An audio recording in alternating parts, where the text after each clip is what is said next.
This story is about a grand colonial house in South Australia, Martindale Hall.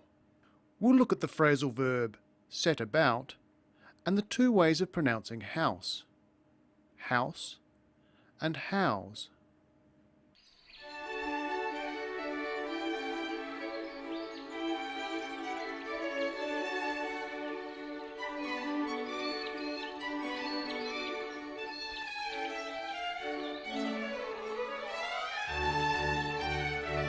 Martindale Hall was built in 1879. It was built for a 21-year-old sheep farmer, a young man called Edmund Bowman Jr. who had a rather inflated impression of his importance in the world and decided he wanted to live a lifestyle with servants and a grand house.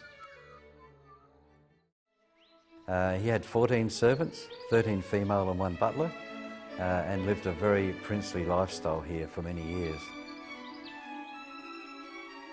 He inherited enormous wealth when his dad drowned in the local river, and he had decided that he went off to Cambridge to study and came back with the plans for the house, which is obviously in English style, Georgian, and 50 workers he brought with him.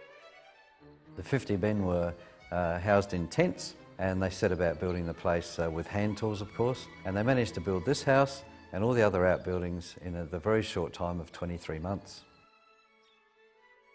The workers were housed in tents. They lived in tents. Notice that when the word house is used as a verb, it is pronounced house. The workers weren't housed, they were housed. Listen again.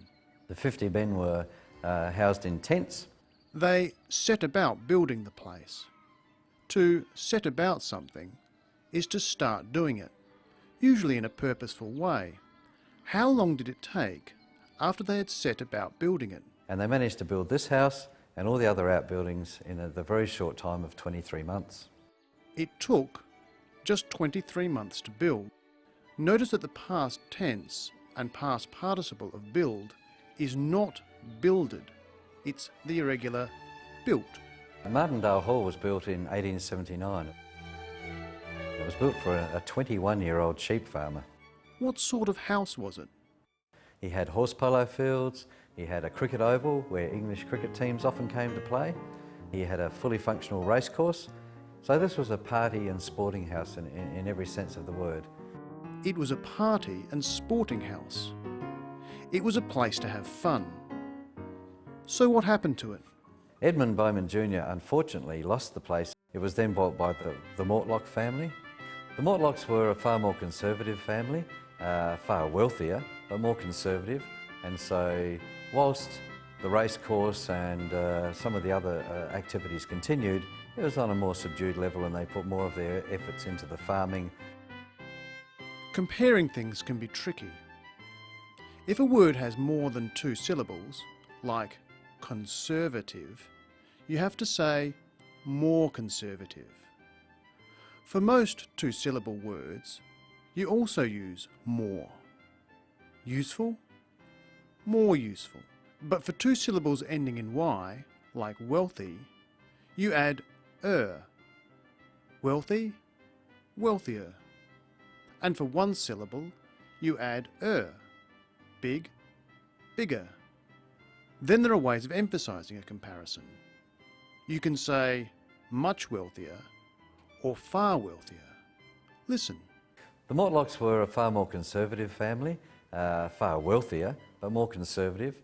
Notice that you can say far more conservative, but you can't say far more wealthier. You can only use one of the 2 ways to make the comparison, more or So we've seen that built is the irregular form of the verb build, that to set about is to start doing something with purpose, and that you have a house and house people in it. We'll finish with the word home, which means the place you live in. Not only is it a museum during the day, but when we shut, we then have house guests who come and use all the artefacts. We believe that use it to preserve it is what keeps the house alive. We treat it as our home and the guests treat it as their home. Therefore, it's just like a house that you live in. It responds and stays happy. So the fact that they can move around the house, eat and drink and laugh and dance and have fun is what keeps the life in this wonderful old house and keeps it in wonderful condition.